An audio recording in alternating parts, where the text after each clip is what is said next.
Hello, everyone. Welcome to Rhoda 360. Peace, blessings, and love to you and your loved ones this season. You're welcome to Rhoda 360. And I want to start by saying thank you for all your support. Thank you for all your engagements. You've been loving all along. Thank you. Thank you. Thank you for your likes, your views, your feedback. Thank you to my 30 subscribers. I mean, I started from 2 subscribers to 7, and now we are 30. 30 people following me on this journey, and I'm grateful. Thank you to people that are coming from Facebook, Instagram, and other social media spaces. This is the third episode in the Grace Over Chains series, and I really like to say please continue to support us by subscribing to this channel and engaging both the long and short sessions so that we can grow quickly and so that this message can also reach many people. Before we begin, I usually do a trigger warning. Today we're going to talk about harsh physical discipline in childhood, the beatings, the canings, the punishments that many of us experienced. Because of time, I may not really go deeper into it, but like I keep saying, if it's something you want to talk to someone about, free of charge, you can just email me. My email is somewhere or DM me on Facebook. And then I would make out time, 30 minutes, 1 hour to just talk. There'll be a disclaimer. I'm not going to use your story except you allow or anonymously allow me to share your story. I'm not going to share your story on this channel, but I can listen to you. I know that the cost of therapy and counseling can be expensive sometimes. So yeah.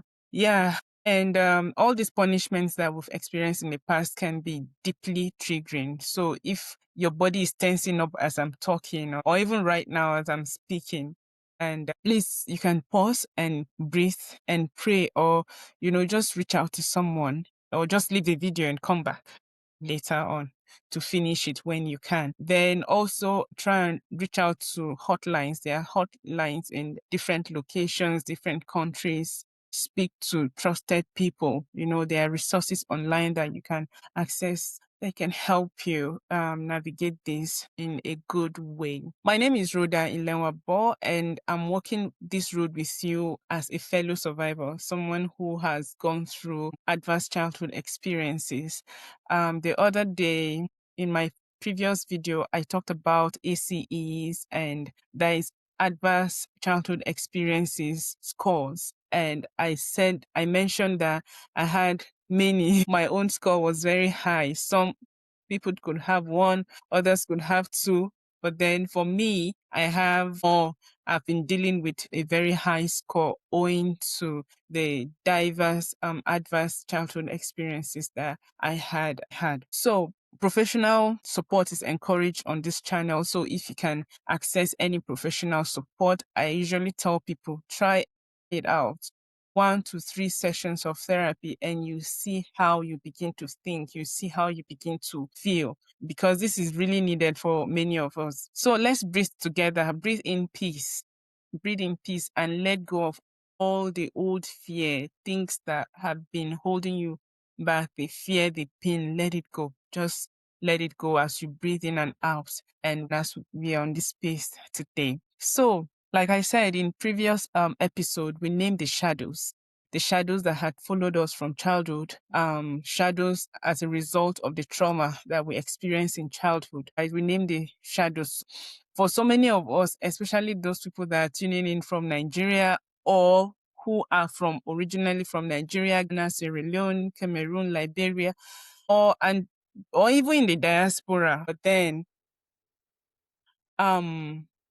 I'm really trying to focus on West Africans or people of West African origin. Now, one of the darkest, longest shadows is the one cast by the cane, the whip. I don't have anything here, but something like this.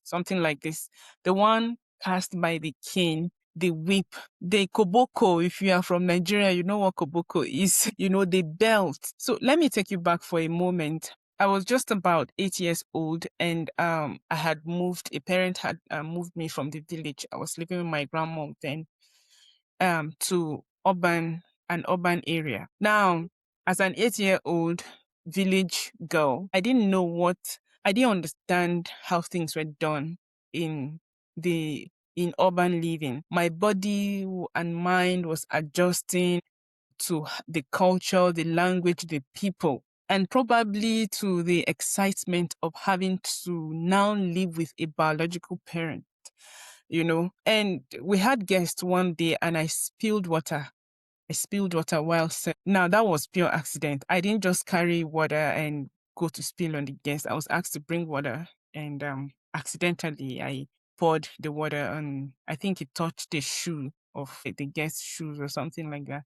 But the embarrassment to the family name was what was the core problem that day, because it was as though I was trying to show people that I wasn't trained well. I wasn't as a girl to carry water for guests. It wasn't I'm just trying to regulate this like as though I wasn't trained well, to serve. So it was the embarrassment to the family name that was more important, than the mistake that I had made, or, the circumstances, behind why that water was spilled. This parent's hand that I went to stay with, her hand gripped me, pulled me outside.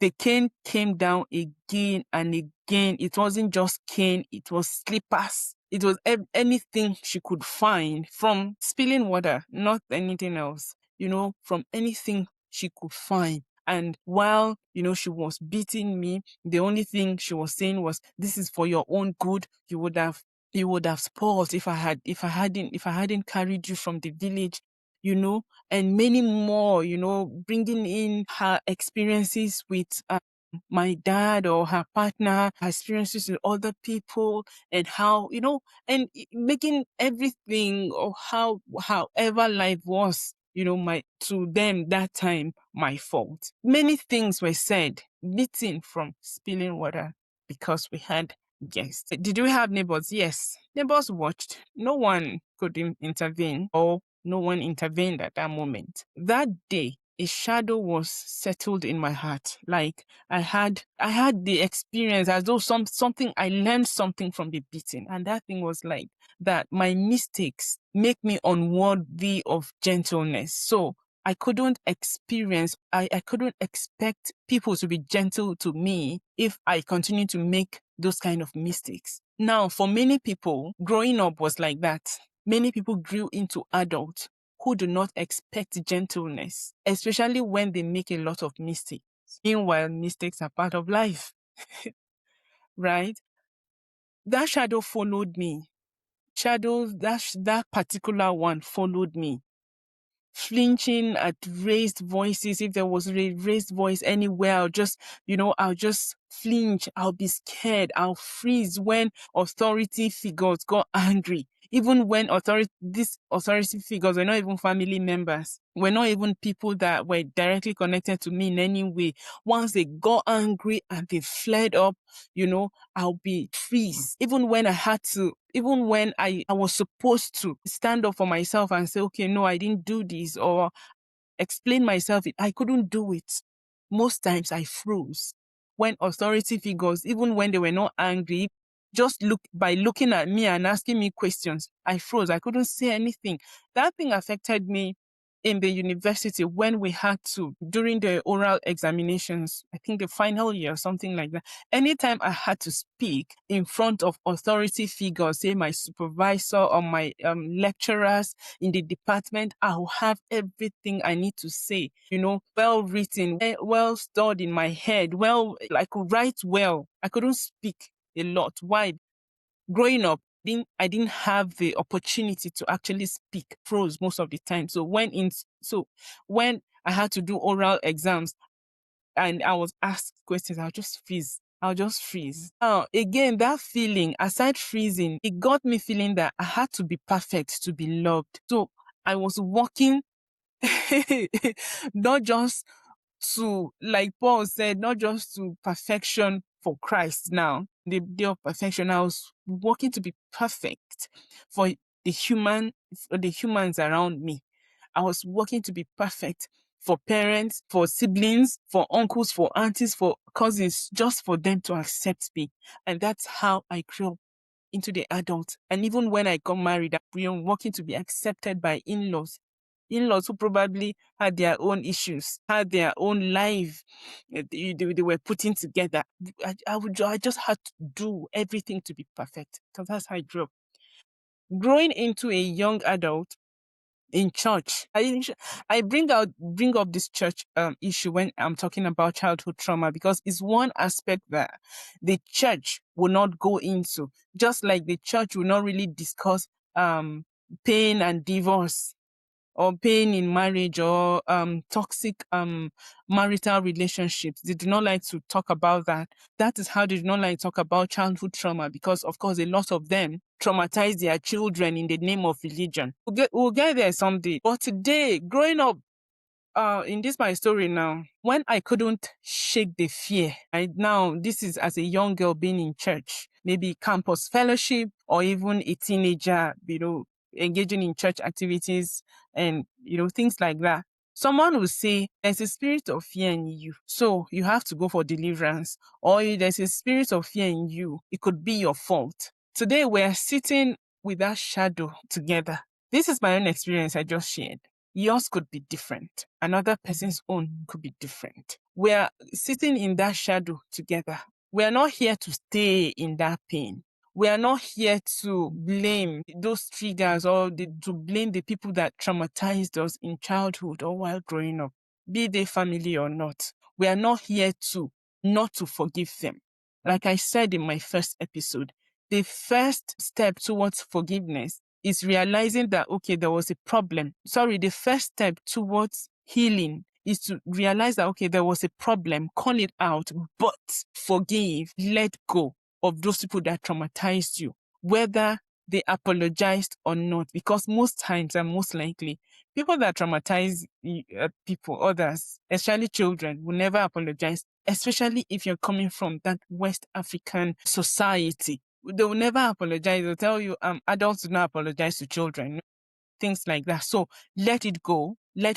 But there's something like responding to your pain and actually grieving, that thing, that experience that you've gone through. And that's what we do here. We're not here to stay in the pain, but to let grace touch it and heal us, and also to create awareness, because many people will be going through, the shadows of childhood trauma and going through things in life they will not know that it was as a result of the adverse experiences that, they went through in childhood. So let's paint some pictures. Pictures, this is not just storytelling. Now, these are things that had happened or still happen in different homes, because this shadow has worn different clothes in different households, different societies, different cultures, but the wound is often the same. For me, as an African, if I speak to another African, maybe I'm from West Africa. If I speak to a South African, the wound is usually the same. The story may be different, the circumstances may be different, but the wound is the same. The same thing if I speak to someone from Europe or someone from North America or the Pacific, the wound is often the same. So, first scenario is that maybe you are 6 or you are 8 or 9. You forget to greet an elder properly. Hey, God. In my own culture, there is a way we greet. And if you don't greet that way, even if you say, good morning, sir, or good morning, ma, and you don't prostrate, you don't kneel, you look into their eyes while you greet, or they bring out their hands and you quickly shake them. There's a way to do, to gesticulate, to act when you are greeting an elder that signifies that you respect the elder. If you don't do it properly and if you don't do it well, especially as a girl, or you talk back when someone is speaking, or your school grades drop. Maybe you used to be an A person, and then you had a B grade at the end of the term. The response is not usually calm. It's not like, the gentle talk. It's immediate caning, immediate stripping, immediate kneeling on the gravel, on bottle caps, stay lying on that in the sun, immediate embarrassment. They'll tell you, look, I'll embarrass you in front of your uncles and aunties, things like that. The strokes of the cane was like a normal part of growing up. Legs, palms, people have till today. Adults have scars from the strips of the canes. Parents say, I'm beating the foolishness out of you. Really? Is that really what you are doing, or is that really what they did for many of us? Because the pain is sharp, but the deeper cut is in the message. And the message is that your body is not safe with people who love you or people who should love you. So your body is always at a high cortisol level. You're always on the edge, because anybody can wake up any morning and beat you for just being you, for walking slowly, for running too much, for sitting while they are standing, for standing while they are sitting, for not sitting well, for not learning what they did not even teach you. The next one is public humiliation. Even before I go to the issue of being humiliated in school, family members could humiliate a child publicly. I remember just a short scenario from my own side. I didn't used to go out much. I was always indoor. And growing up, I don't know if that thing happened to most women when they were between 10 and 13 or even 16, especially when a girl child begins to see her period. If I go to a place with high population, maybe people are many, the sun is harsh. Look, I was born to be an Ajebo. I'm not supposed to be poor at all. I'm not supposed to know what poverty is, because if say I go to the market or places where people are gathered too much, the weather is hot, things are happening, I'll start having dizziness, I'll start getting dizzy. Sometimes I'll even fall on the floor and be vomiting. In one of those instances, I was humiliated. It happened in the market, and I had to quickly, when it happens like that, of course I was going to fall. So I had to sit down on the floor in the market. And this person I went with, this adult I went with, began to humiliate me. There was nothing that was not said in that market. Just imagine a typical rural or even urban Nigerian market where that kind of thing is happening, and then the adult you traveled with or you went with, keeps saying a lot of things in the market, in the middle of the market. People are gathering, women are talking, men are talking. You hear statements like, I hope she's not pregnant. This is how teenage pregnancy used to be. The next thing is, a lot of things. When we got home, it was more of mami water, or banje, spirit girl, witchcraft, all manner of things. Curses, insults, these things that cut through the mind, cut through, the soul, things that you would not forget, at least not on time. Public humiliation was the order of the day for many of us. In school, especially in many West African systems, the teacher will line up offenders. If you offended, maybe if you're an offender in class or in the whole school, at least they will line up offenders, and then you are caned in front of the class or even in front of the whole school in the assembly for late homework or noise or things that you just did. Now, there's laughter from classmates. You are not expected to shed tears because, big boys or big girls don't cry. And what is the shadow that now comes? The shame becomes a constant companion. You are not able to relate, at least for some or for many students, young students, then they won't be able to relate, with their mates anymore, or their seniors, or even their juniors. So many people are slowly shrunk into a lesser version of themselves. The next one is shame or beatings or whipping from extended family, an auntie, an uncle, older cousin, just anyone that is senior had the right, to discipline. You visit for holidays and make a small mistake, especially for us that used to go home for Christmas most of the times, just make a small mistake. A stranger to you, will raise their hand they'll beat you. No one protects you. Anybody can say anything to and about you. Nobody to say, okay, no, don't say that about her or don't say that to her. In my own case, the only person that actually stood up for me was my grandmom. God rest her soul. She stood up for me, but then of course, because she was usually talked over, it didn't really hold water. The only time my grandmom's words held water was when she had to call the parent and say, look, you need to send this girl to school, you need to pay this girl's school fees. I don't know what is wrong with you, but your child should be educated. And that was the only thing that, held water. The rest couldn't, work because it's okay. In such extended family relationships, they'll say it takes a village to raise a child. But when it takes a village to raise a child and everyone in the village is taunting the child, is whipping or is caning the child in one way or the other, what is the shadow from that? Trust in community fractures, there's a fracture in community because you can't trust your uncles, you can't trust your aunties. There are many of us that they don't have uncles or aunties to trust because first of all, they'll lie to you. You are trying to request an information or something that happened in the past and they are not willing to tell the truth. So first of all, they'll lie to you, and lies also create cracks in people's lives. The next one is the religious whip. Religion has destroyed a lot of people. Many people went to church because they were seeking help. They were seeking some form of healing, not just healing from physical abuse or from physical sickness. They were seeking a form of identity, someone to tell them that this thing happened to you.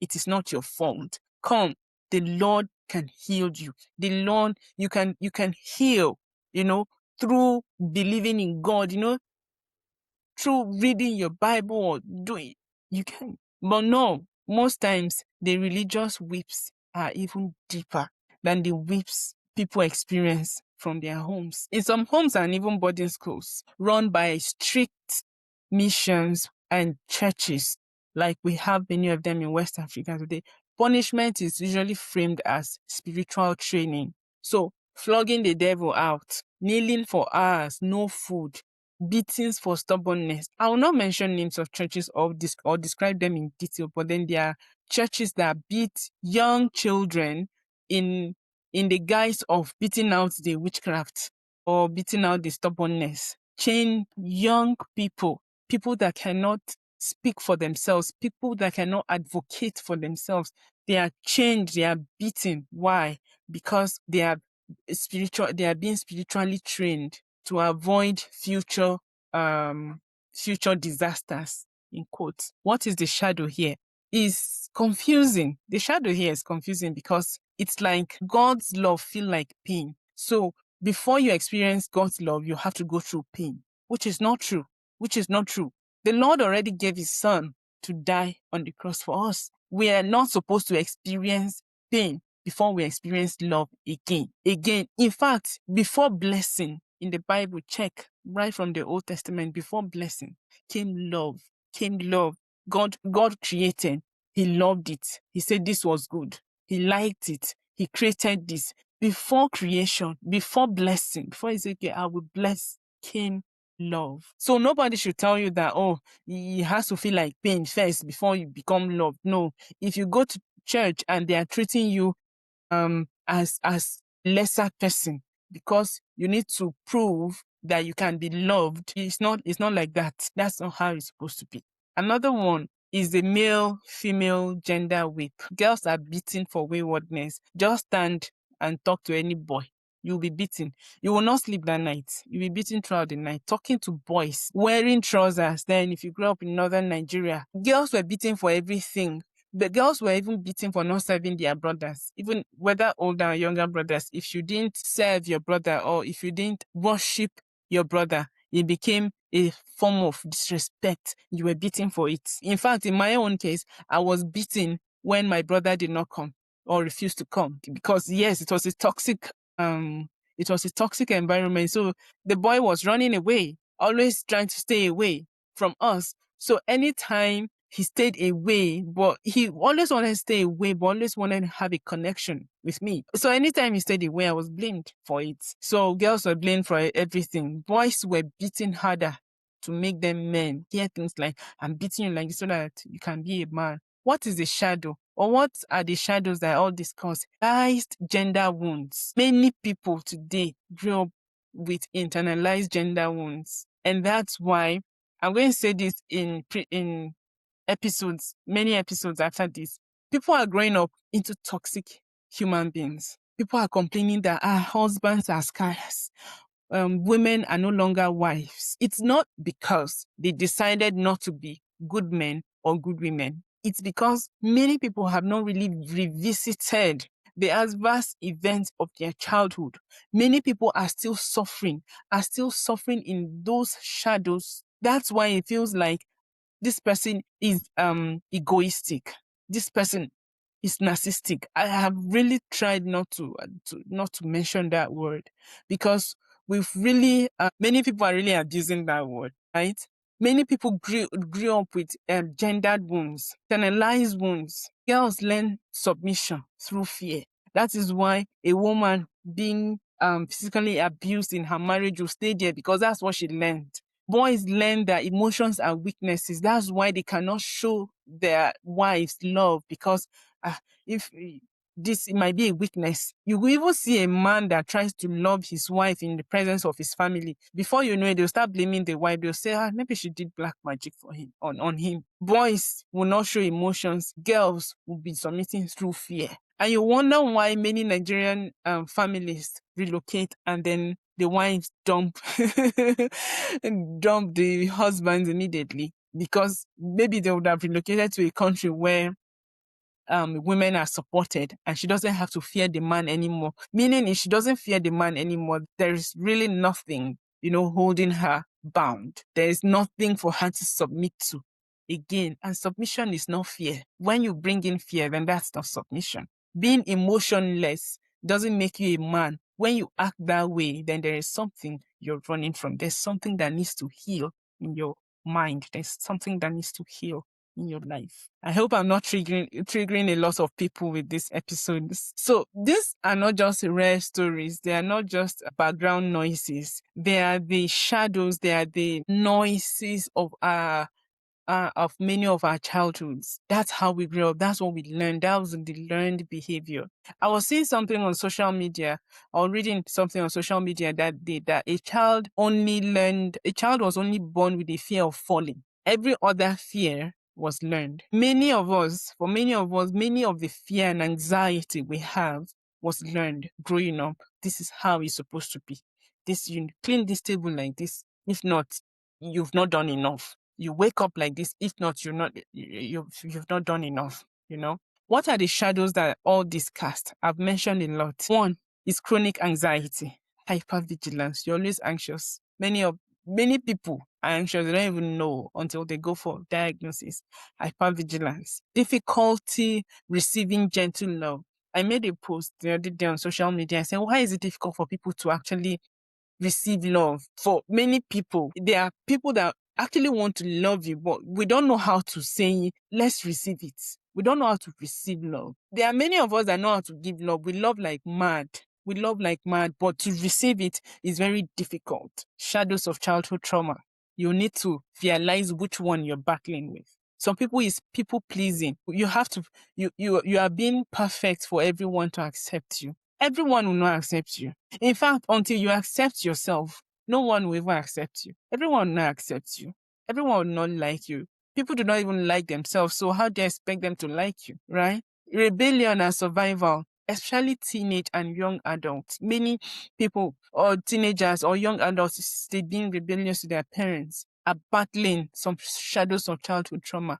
They want to talk about it. They can't because of fear, because of respect for the family name, because of respect for the community. Yet it's locked in their hearts. They can't talk about it. Many people go into marriages with pain locked, buried in their hearts. But this pain, just like the volcano, you can't cover it forever. It will come out, it will show up in different aspects, it will show up as different behaviors later in life. In marriages are breaking up and down. We think it's social media or people just no. Not just people misbehaving. People are hurt. People are going through hell in their mental space. Many people need healing. Many people need therapy sessions. Many people actually need spiritual help. Many people just need to be listened to. Another one is physical tension that is held in the body, decades later. Things that may happen 20 years ago, 30 years ago, will begin to reflect, will begin to show up as physical tension later in life. Another one, the deep down belief, that I only matter when I'm perfect or when I'm being corrected. If I'm not perfect or I'm not being corrected, then I don't matter. And that's why many people have issues with decision making. Decision making for many people is difficult. What will I do? How will I go about it? They know it, but let's say they know it. So, of course, for you to take a decision, you already know what you want, right? But to take that step is usually difficult for a lot of people. Why? Because they grew up in an environment or with people that always told them what to do. What the victims now wanted to do was never important. Say, for instance, I'm wearing a red top. If someone that traumatized me in the past was here, they would have probably said, no, why don't you wear a black top? And because it's been like that from the beginning, I'll go and change. Decision making is usually very difficult. Why? Because you feel you need to be perfect to be accepted, or it's only when you are corrected that you're perfect. Now, let's look at the benefits and the drawback of the traditional, Christian responses we have in West Africa, especially. It's beautiful. There are beautiful sides, and there are drawbacks. What are the beautiful sides? When someone, finally spoke about the lingering fear or anger from the past, the response was usually powerful. All night deliverance sessions, praying, declaring every spirit of fear should go. And like I should say, I love it. I'm here for it. I like it. The anointing oil, laying of hands, prophetic words like the Lord is breaking every yoke today. I love it. I accept it. Testimonies of people dancing in freedom after years of bondage is okay, right? Or they tell you to pray for those people who hurt you, just like Christ did, which is okay.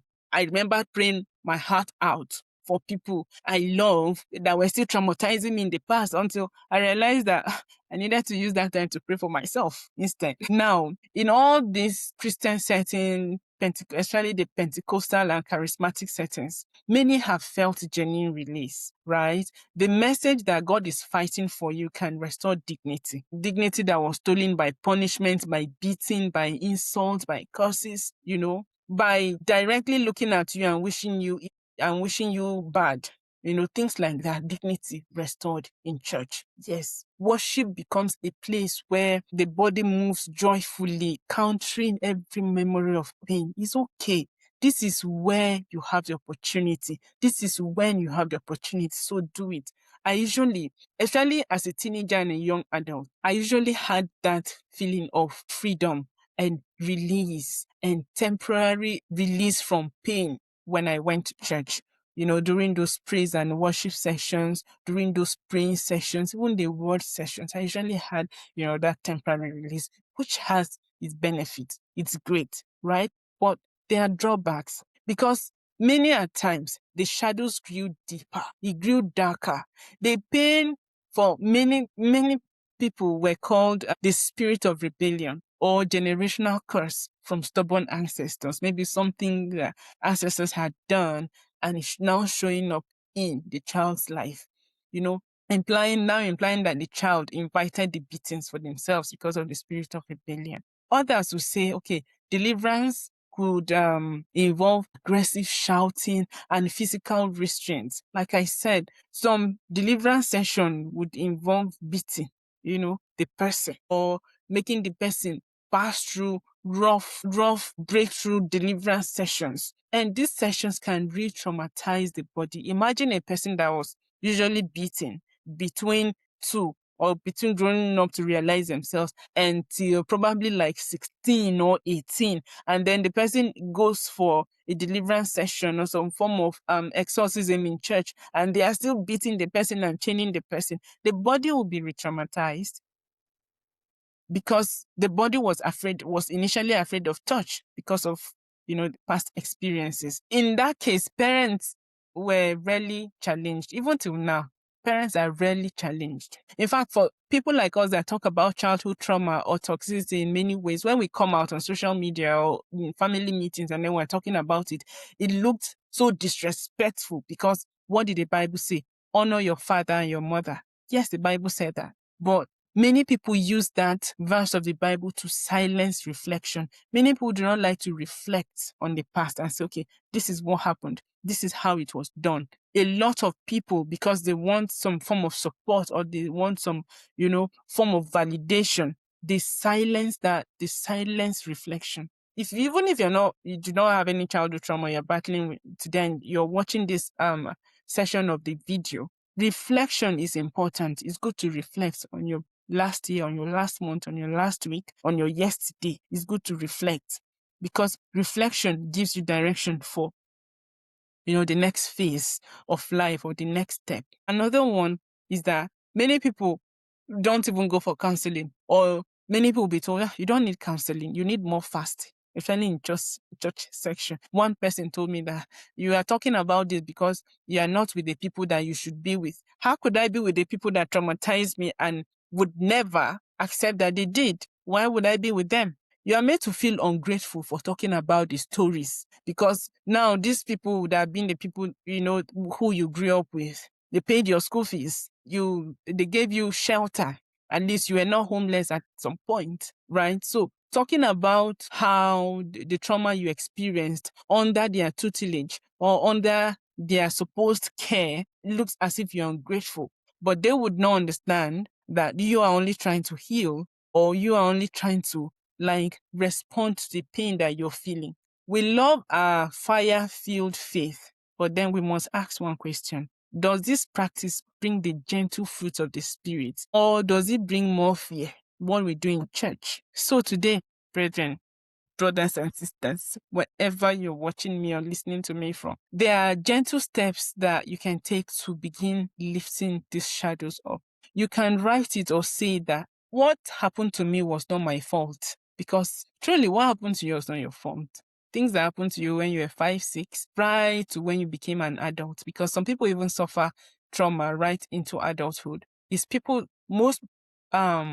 those people we call narcissists or people with narcissistic personality disorders, where people that are actually traumatized in childhood, they grew up, and evolved into those human beings who only derive pleasure from marginalizing others. I can only say that that's the simplest explanation I can give to that. But many of them actually are victims of childhood trauma too. But that does not mean as adults you are responsible for any decision you make and anything you do to anyone. That's why it's good to recognize who you are, and it's good to recognize, okay, the situation, especially when someone has called you and say, okay, sis or Rhoda, this thing you did is toxic to me, I don't like it. Just stop it. Just stop it. Don't do it again. Apologize and let it go. You don't have to, keep piling up stuff on the person and try to pull the person down just for calling you out. That's being narcissistic, even as a victim. So you learn how to pray. Whether you believe in God, whatever your religion is, learn how to pray. Ask God to remember your pain, and ask God to touch you gently. Ask God to touch you with His gentleness. God has really helped when it comes to this, aspect of my life. God has touched me with His gentleness. I can talk about this now because I won't say I'm 100% healed. I am healing, and I'm healing because I have been talking about it offline a lot. I talk to many people about my traumatic experiences a lot. The more I talk about it, the more I release the pain, the more I let go of the situation. For someone like me, if I'm left to be lock it in and say, okay, no, don't talk about it because of so many reasons. Yes, there are so many reasons not to talk about it. but I had to heal, not just for me, but for the generations I'm birthing, for my progenies, for my great-grandchildren, for anyone around me, right?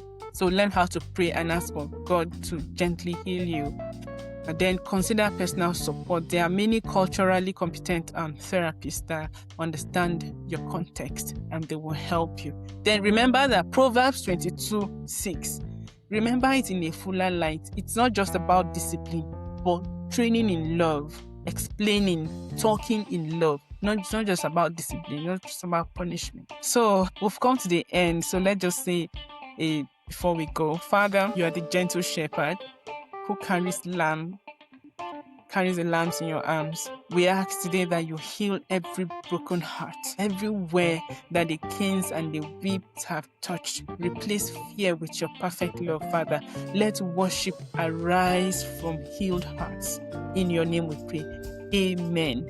Grace over scars, family. Next episode, we'll be talking about surviving the storms of war and loss. Until then, be kind to your inner child. Be kind to every child wherever you are, whether it's during events or festivities or not. Wherever you find a child, be it your own or not, please be kind to children wherever you are, just like God is. Thank you for joining me.